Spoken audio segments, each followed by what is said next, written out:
बिहार में 1 जून तक बढ़ा लॉकडाउन। आपदा समूह की बैठक में लिया गया फैसला। हफ्ते में 2 दिन खुलेंगी हार्डवेयर की दुकानें। कोरोना को लेकर बिहार में पोस्टर वार। अब सीएम नीतीश पर पोस्टरों से किया गया हमला। विपक्ष ने जारी किया पोस्टर तो सत्ता पक्ष ने जताई नाराजगी। झारखंड के स्वास्थ्य मंत्री को अपशब्द बोलने वाला डॉक्टर गिरफ्तार। डॉक्टर के घर पर ड्रग विभाग का छापा। एम्बुलेंस भरी दवा हुई बरामद। जामताड़ा में साइबर अपराधियों के खिलाफ बड़ी कार्रवाई। 4 बाइक नकद रुपए के साथ 10 साइबर अपराधियों की हुई गिरफ्तारी। तबाही मचाने आया है चक्रवात यास। होगी भारी बारिश। झारखंड, बिहार सहित कई राज्यों में दिखेगा असर।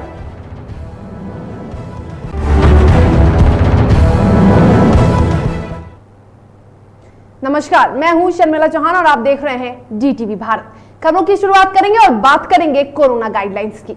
बिहार में कोरोना महामारी के बीच नीतीश सरकार ने लॉकडाउन को अब 1 हफ्ते के लिए फिर से बढ़ा दिया है। अब बिहार में 1 जून तक लॉकडाउन जारी रहेगा। बिहार में लॉकडाउन पार्ट 3 का ऐलान खुद सीएम नीतीश कुमार ने ट्वीट कर दिया है और इसके साथ ही बिहार सरकार ने लॉकडाउन पार्ट 3 के लिए गाइडलाइंस भी जारी कर दिए हैं, जिसके मुताबिक राज्य सरकार के सभी कार्यालय इस दौरान बंद रहेंगे। हालांकि इस दौरान पुलिस प्रशासन, डाक, दूरसंचार, बिजली, स्वास्थ्य, फायर ब्रिगेड, जलापूर्ति सहित जरूरी सेवाओं के कार्यालय पहले की तरह ही काम करेंगे। वहीं निर्माण सामग्री तथा निर्माण संबंधी हार्डवेयर की दुकानें हफ्ते में 2 दिन यानी सोमवार और गुरुवार को सुबह 6 से 10 बजे तक खुली रहेंगी। और इसके साथ ही यदि हम बात करें उर्वरक, बीज, कीटनाशक और कृषि यंत्रों से संबंधित प्रतिष्ठान या दुकानों की, तो वो दुकानें शहरी क्षेत्रों में सुबह 6 से 10 और ग्रामीण क्षेत्रों में सुबह 8 से दोपहर 12 बजे के बीच खुलेंगे। तो लॉकडाउन को लेकर एक बार फिर से बड़ा फैसला लिया जा चुका है बिहार सरकार की ओर से और लॉकडाउन को 1 हफ्ते के लिए यानी 26 मई तक, माफ करिएगा, 26 मई से 1 जून तक के लिए लॉकडाउन को एक बार फिर से बढ़ा दिया गया है। और वैक्सीन के सर्टिफिकेट पर पीएम मोदी की तस्वीर को लेकर राजनीति तेज हो चुकी है। विपक्ष के साथ अब सत्ता पक्ष के नेता भी इसके खिलाफ बोलते नजर आ रहे हैं, जिसको लेकर अब बीजेपी अपने मुखिया के सपोर्ट में उतरी है। बीजेपी प्रवक्ता प्रेम रंजन पटेल ने बिना किसी का नाम लिए कहा कि जिन्हें भी वैक्सीनेशन सर्टिफिकेट पर पीएम की तस्वीर से आपत्ति है, वे सबसे पहले जानकारी इकट्ठा करें। जब कोरोना महामारी से पूरा देश परेशान था, तब वैज्ञानिकों ने इसे वैक्सीन का आविष्कार किया, जिसकी सराहना WHO के साथ साथ पूरे देश और दुनिया के लोगों ने की। और ऐसे में प्रधानमंत्री के चेहरे और भरोसे पर देश की जनता को उम्मीद है और इसीलिए वैक्सीनेशन सर्टिफिकेट पर प्रधानमंत्री मोदी की तस्वीर लगी हुई है। अपना बचाव के साथ साथ हम दुनिया के देशों को मदद भी कर रहे हैं। अगर जो ऐसे प्रधानमंत्री के कारण, उनकी दृढ़ इच्छा शक्ति के कारण इस प्रकार का हुआ है, तो निश्चित तौर पे जो है से प्रधानमंत्री को श्रेय जाता है। और सबसे बड़ी बात है कि देश के लोगों का भरोसा और विश्वास प्रधानमंत्री के ऊपर है। अगर प्रमाण पत्र पर इजाद करने वाले व्यक्ति और इसको रोकने में सक्षम व्यक्ति प्रधानमंत्री का अगर फोटो है, तो निश्चित तौर पे देश के लोगों का, आम लोगों के बीच में उनके प्रति और इस वैक्सीन के प्रति और कोरोना से बचाव के प्रति एक विश्वास पैदा होता है। और पटना में मुख्यमंत्री नीतीश कुमार के खिलाफ एक पोस्टर लगाया गया है। बता दें कि बिहार में पोस्टर वार जारी है, जहां कोरोना काल में उनके कार्यों की निंदा की गई है। ये पोस्टर राजद कार्यालय के सामने लगाया गया है। वहीं नीतीश सरकार के विरोध में लगाए गए पोस्टर पर जेडीयू प्रवक्ता अभिषेक झा ने कड़ी प्रतिक्रिया जाहिर की है। पूरा बिहार कोरोना जैसी महामारी से जूझ रहा है। अब तो ब्लैक फंगस ने भी पांव पसारने शुरू कर दिए हैं। इस विषम परिस्थिति में बिहार की सरकार, बिहार का प्रशासन लोगों को हर संभव मदद पहुंचाने के लिए कृत संकल्पित है। लॉकडाउन लगाया गया, उसका नतीजा है कि लगातार रिकवरी रेट में सुधार हो रहा है, संक्रमित मरीजों की संख्या भी घट रही है। ऐसी विषम परिस्थिति में भी कुछ लोग इस तरह की ओछी राजनीति करते हैं, ओछी हरकत करते हैं। यह बेहद निराशाजनक है और एकदम निंदनीय है। बिहार की जनता अच्छे से समझ रही है कि किनके इशारे पर इस तरह की घटिया राजनीति को अंजाम दिया जा रहा है। यही वजह है कि ऐसी पार्टियों को बीते विधानसभा के चुनाव में बिहार की जनता ने अच्छा सबक सिखाया। लखीसराय के जिलाधिकारी संजय कुमार सिंह ने कोरोना को लेकर जिले के प्रशासनिक अधिकारियों के साथ बैठक की, जिसमें उन्होंने कोरोना महामारी के बीच अधिकारियों को कई आवश्यक दिशा निर्देश भी दिए। बैठक में जिलाधिकारी ने स्वास्थ्य विभाग के अधिकारियों से स्वास्थ्य सेवाओं का गहराई से हाल जाना और सिविल सर्जन को अधिक से अधिक कोविड जांच और लक्ष्य के अनुकूल टीकाकरण करने की भी आदेश दी। तो लखीसराय में डीएम ने प्रशासनिक स्तर पर बैठक की, अधिकारियों को कई आवश्यक दिशा निर्देश दिए गए। कोविड संक्रमण से लड़ने के लिए आज डीएम ने एक अहम बैठक की और प्रशासनिक अधिकारियों को कोरोना से लड़ने को लेकर अहम दिशा निर्देश दिए गए।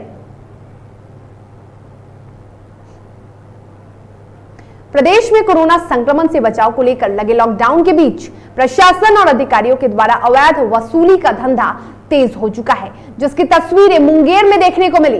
दरअसल लॉकडाउन के नियमों का पालन कराने के आड़ में जिला प्रशासन के द्वारा आम लोगों के साथ अनैतिक बर्ताव को लेकर पुलिस प्रशासन पर गंभीर आरोप लगाते हुए सर्वदलीय संघर्ष समिति संयोजक पप्पू यादव के नेतृत्व में यातायात थाना का घेराव कर प्रदर्शन किया गया, जिसमें आरजेडी, बसपा, जाप के साथ ही वामपंथी दलों ने हिस्सा लिया और प्रशासन पर जमकर हमला बोला।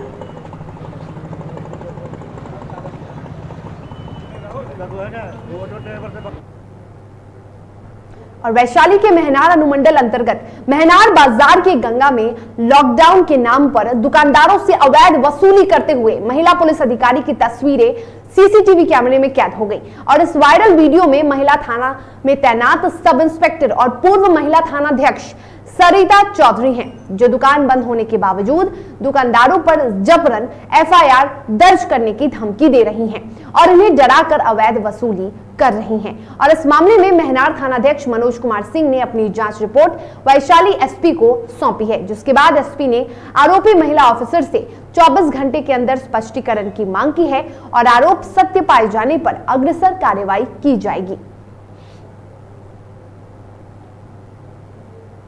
हाँ, और हम अंदर ही थे, घर दुकानिया हम लोग का, हम अंदर सोए हुए थे। दोपहर करीब 2 बज रहा था, तो वो आए, बाइक लगाए हुए थे।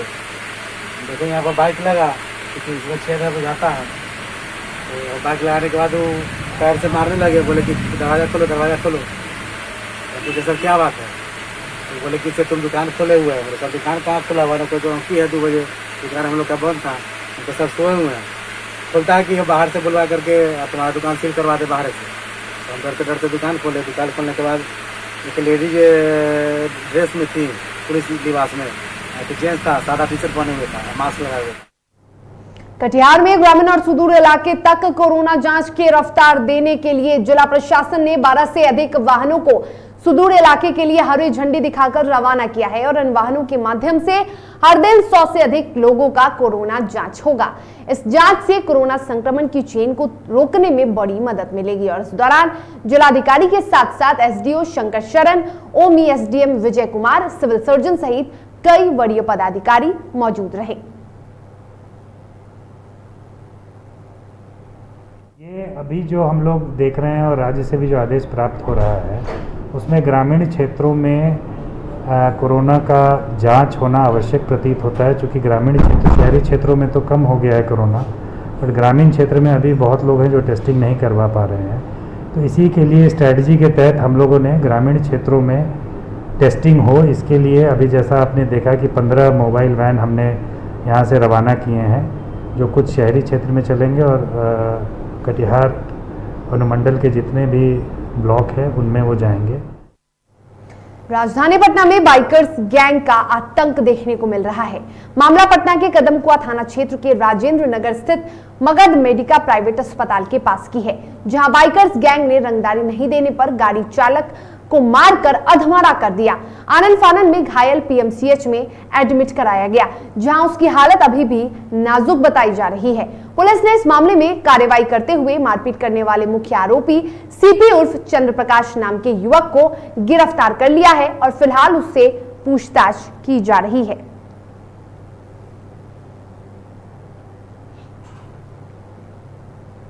मुंगेर में एक आरपीएफ जवान ने अपनी पत्नी की गला दबाकर हत्या कर दी। वहीं इस घटना के बाद जवान ने खुद को थाना में जाकर सरेंडर भी कर दिया और इस पूरे घटनाक्रम के बारे में मृतका की मां ने बताया कि आरोपी का किसी और के साथ अवैध संबंध था, जिसका विरोध करने पर जवान ने अपनी पत्नी की ही हत्या कर दी। फिलहाल इस पूरे मामले की जांच पुलिस कर रही है।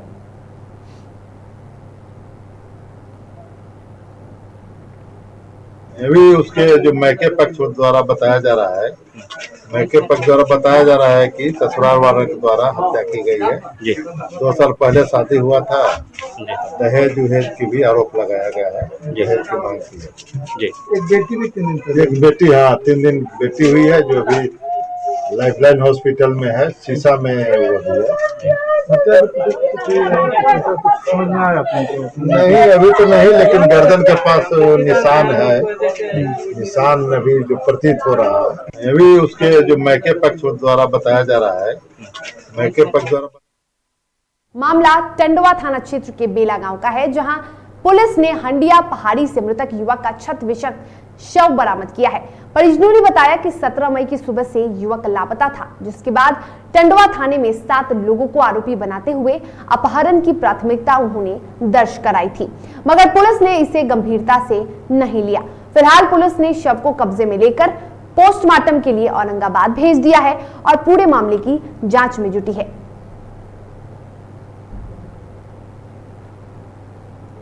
तो मोबाइल है क्या, हमने के तो भाई जानते नहीं कि हमारा लड़का अपहरण करके मतलब मुआ दिए। एक बच्चा मिल गया, घर से अपहरण हुआ 17 तारीख का। बॉडी कब मिला? बॉडी मिला कल हो।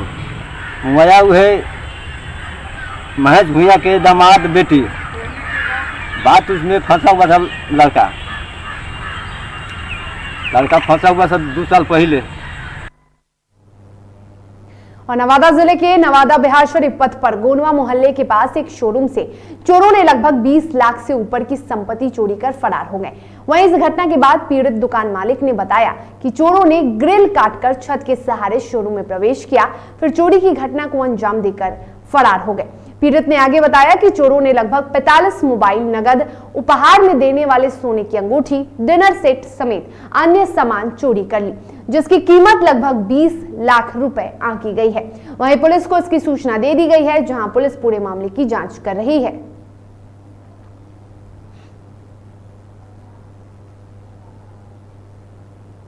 और पटना के गौरीचक थाना क्षेत्र के बेलदारी चक मोड़ के पास एक भीषण सड़क हादसे में एक ही परिवार के 2 सदस्यों की दर्दनाक मौत हो गई। हादसे में 4 लोग गंभीर रूप से घायल बताए जा रहे हैं, जिन्हें निजी अस्पताल में भर्ती कराया गया है। सबकी स्थिति खतरे से फिलहाल बाहर बताई जा रही है। तो पटना में तेज रफ्तार का कहर देखने को मिला, जहां दर्दनाक सड़क हादसे में 2 लोगों की मौत हो गई। 4 लोग गंभीर रूप से घायल बताए जा रहे हैं, लेकिन फिलहाल घायलों की स्थिति बेहतर है।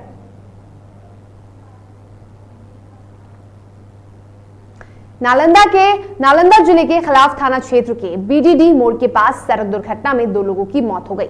घटना के संबंध में बताया जा रहा है कि 2 मोटरसाइकिल की आमने सामने हुई टक्कर में 2 लोगों की मौत हुई, जबकि एक की हालत गंभीर बनी हुई है, जिसे बेहतर इलाज के लिए पटना रेफर किया गया है।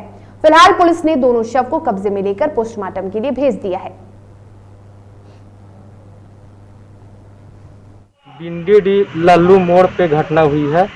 बिंडी जी लोग वाला आदमी फोन किए भैया के पास, भैया फोन किए कि गाड़ी लेके चल जाइए। हम लोग निमंत्रण में निकले हुए थे, तो फोन किए तो हम देखे यहाँ पड़ी तो 2 गाड़ी के बीच में टक्कर थी। एगो वहीं पड़ी मौत हो गई थी और एक और महिला उसको साथ चल रहा था, एक और जेंट्स था, उसको अभी लाए यहाँ हॉस्पिटल, सदर हॉस्पिटल लाए और ले चल गए पटना, रेफर हो गया। 2 की मौत हो गई है। और प्रदेश में मानसून के बीच बढ़ने वाले बाढ़ के खतरे को देखते हुए बेगूसराय में भी प्रशासनिक अमले ने गतिविधियां तेज कर दी है और बांधों की सुरक्षा को लेकर लगातार संवेदनशील दिख रही है, जिसके तहत सदर अनुमंडल पदाधिकारी संजीव कुमार चौधरी ने सदर अनुमंडल क्षेत्र के किल्ली, पहाड़पुर, बंदवार, अजौर, पटना स्थित विभिन्न जगहों पर गंडक के तटबंधों का निरीक्षण किया।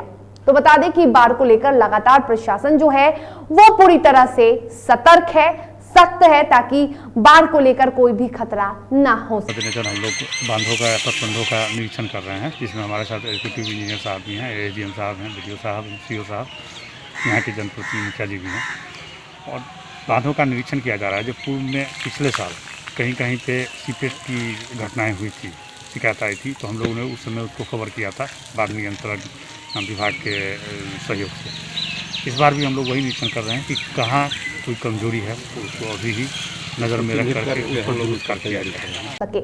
खबरों में आगे बढ़ेंगे और अब बात करेंगे उत्तर प्रदेश की। उत्तर प्रदेश में मुख्यमंत्री योगी आदित्यनाथ द्वारा समय समय पर किसानों की फसल को लेकर हर मंडी समिति में क्रय केंद्र बनाए गए हैं, जिससे कि सरकार द्वारा निर्धारित मूल्य पर किसान अपना गेहूं, बाजरा सरकारी रेट पर बेच सके। लेकिन नवीन मंडी स्थित मंडी समिति में बनाए गए गेहूं क्रय केंद्रों पर अव्यवस्था इतनी हावी है कि मंडी में अपने गेहूं को बेचने आने वाले किसानों को कई दिनों तक अपना गेहूं लेकर मंडी में ही रहना पड़ता है, जिसके कारण मंडी परिसर में बनाए गए गेहूं केंद्रों पर किसी प्रकार की सरकारी व्यवस्था नहीं है, जिससे किसान परेशान हैं। सर यहाँ पे तौल नहीं हो रही है और फ़ोन मिलाते हैं, फ़ोन नहीं मिलता है।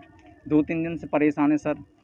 और अब आए थे सुबह 9 बजे आए थे, 9 बजे से अब 11-12 बज गए हैं सर, अब तक केंद्र खुला नहीं है। तो सर मजबूरी हो गई सर। और किसान और भी पूछे थे तो ये बहुत दिन से परेशान थे। 8 तारीख का इनका नंबर आया है, कुछ और थे उनका नंबर पहले आया है, लेकिन अभी तक तौल नहीं हुई है सर। मेरा यह कहना है सभी क्रय केंद्रों पर ठीक से तौल हो रही है, रिश्वतखोरी नहीं हो रही, किसानों का शोषण नहीं हो रहा। लेकिन ये क्रय केंद्र है मंडी समिति पर क्षेत्रीय सहकारी समिति। क्षेत्रीय सहकारी समिति में 8-8 दिन से जिनके नंबर हैं वो किसान मौजूद हैं और यहाँ पर 2-2 दिन से किसान आए हुए हैं, उनकी तौल नहीं हो रही। बिहार के पूर्णिया जिले की जहां 22 थाना क्षेत्र के मझुआ गांव में महादलितों पर कहर टूट पड़ा। क्या है पूरा मामला, जरा देखिए इस रिपोर्ट में। बिहार का पूर्णिया जिला इन दिनों चर्चा का केंद्र बना हुआ है, क्योंकि जिले के 82 थाना क्षेत्र के मझुआ गांव के महादलितों पर परेशानियों का पहाड़ टूटा है। यहां 19 मई की रात मानो महादलित बस्ती के लिए काल बनकर आया और देखते ही देखते कईयों को घायल कर दिया। तो पूर्व चौकीदार मेवालाल राय के लिए ये रात आखिरी रात बनी। वहीं इस घटना के कई दिन बीत जाने के बाद भी लोगों में डर का माहौल है। अचानक गांव में हम लोग का घुस गया आग लगाते हुए। जब हम लोग भागने लगे तो रास्ते में इसको मारडांग किया और पैसा छिनताई कर लिया और हाथ जख्म कर दिया और तलवार लेकर के उसको मारने के लिए जा रहा था। हम तो आगे बढ़ गए, ये जमीन पर गिर गया। उसके बाद इसका बच्चा लेकर के खुद गया।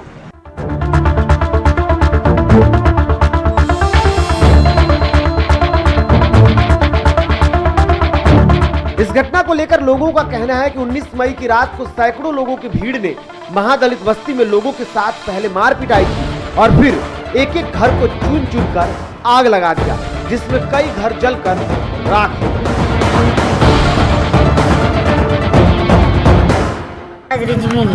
वो चरने लगा, अपन में भाग गए वहाँ से। साइकिल का इसे मारा है, मोटरसाइकिल का चैन स्पीड में तरवाल से मारा है। वहीं इस घटना के बाद मौके पर पहुंचे कई वरीय अधिकारियों ने हमला करने वाले पक्ष पर उचित कार्रवाई का आश्वासन दिया है और घटना में पीड़ितों को मुआवजा भी दिया है। पूर्णिया की घटना को लेकर जिला प्रशासन ने प्रेस रिलीज भी जारी कर सफाई दी। प्रेस रिलीज में कहा गया कि सोशल मीडिया पर भ्रांति फैलाई जा रही है कि आरोपी कहीं बाहर से आए थे। वहीं सहायता को लेकर के भी जिला प्रशासन ने तमाम जरूरी सुविधाएं मुहैया कराई हैं।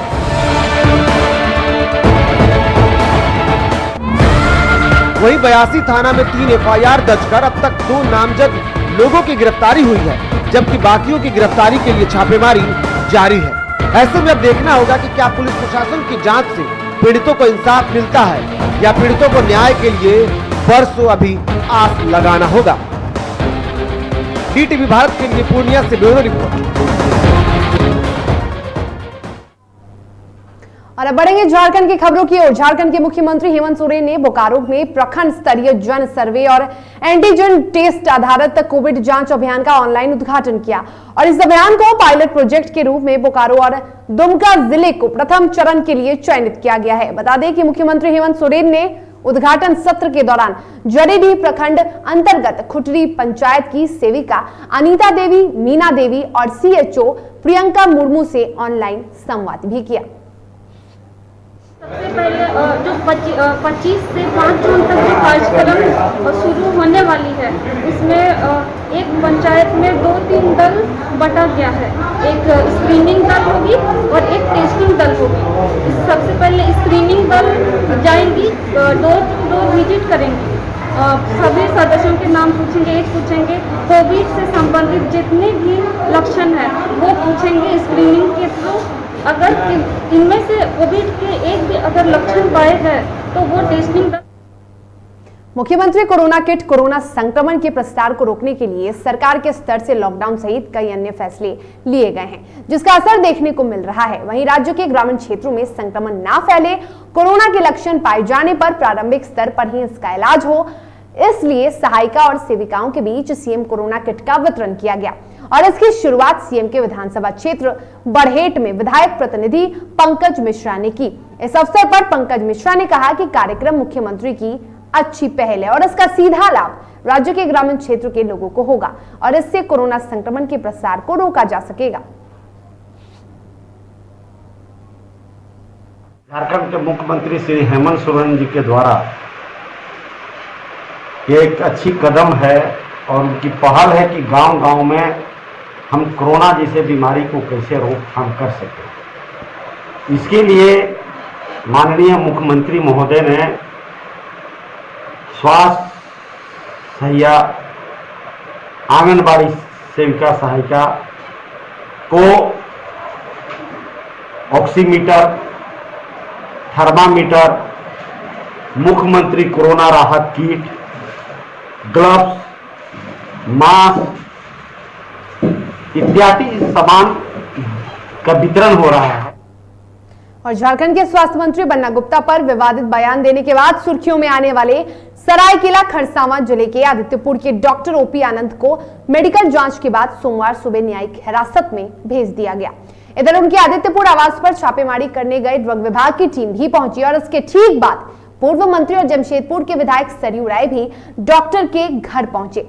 सरयू राय ने सरकार से अपील की कि वैश्विक महामारी के दौर में अस्पताल पर किसी तरह की कार्रवाई न की जाए और इसके साथ ही उन्होंने सरकार को चेतावनी देते हुए कहा कि डॉक्टर ओपी आनंद के खिलाफ की गई ये कार्रवाई सरकार को महंगी पड़ सकती है।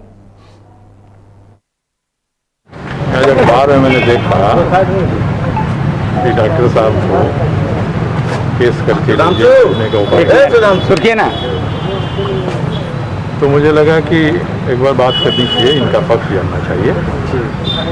तो बात हुई लोगों से और इन्होंने जो बताया उससे यही लगता है कि इस अस्पताल के प्रबंधन के ऊपर ज्यादती है और इन्होंने ऐसा कुछ नहीं किया है जिससे इस तरह से उनको एक अपराधी की श्रेणी में रखना। जामताड़ा जिले में लगातार साइबर अपराधियों के खिलाफ मुहिम चलाई जा रही है और इसी कड़ी में कर्माचार और नारायणपुर थाना क्षेत्र में गुप्त सूचना के आधार पर कार्रवाई करते हुए 10 साइबर अपराधियों को गिरफ्तार किया गया। बता दें कि जामताड़ा साइबर थाना में प्रेस वार्ता कर मामले का खुलासा किया गया और इन अपराधियों के पास से 4 bike, 18 mobile phone, 24 SIM card, bank ATM card और 34,500 रुपए नगद को बरामद किए गए। ये सभी अपराधी बैंक अधिकारी बनकर ठगी का काम करते थे।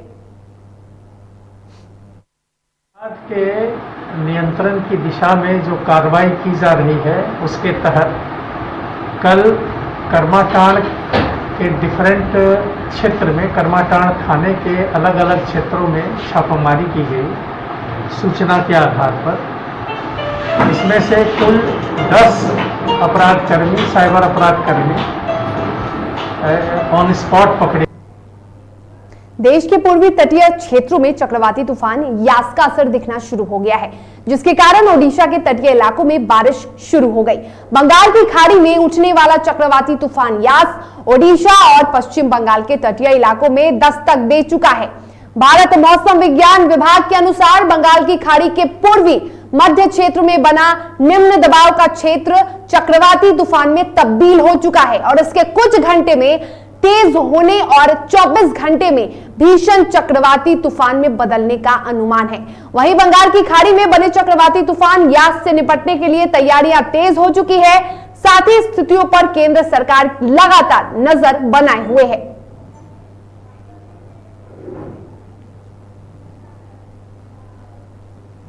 और इसी के साथ खबरों के सफर में फिलहाल इतना ही। मुझे दीजिए इजाजत। आप स्वस्थ रहिए, सुरक्षित रहिए और देखते रहिए DTV भारत। नमस्कार।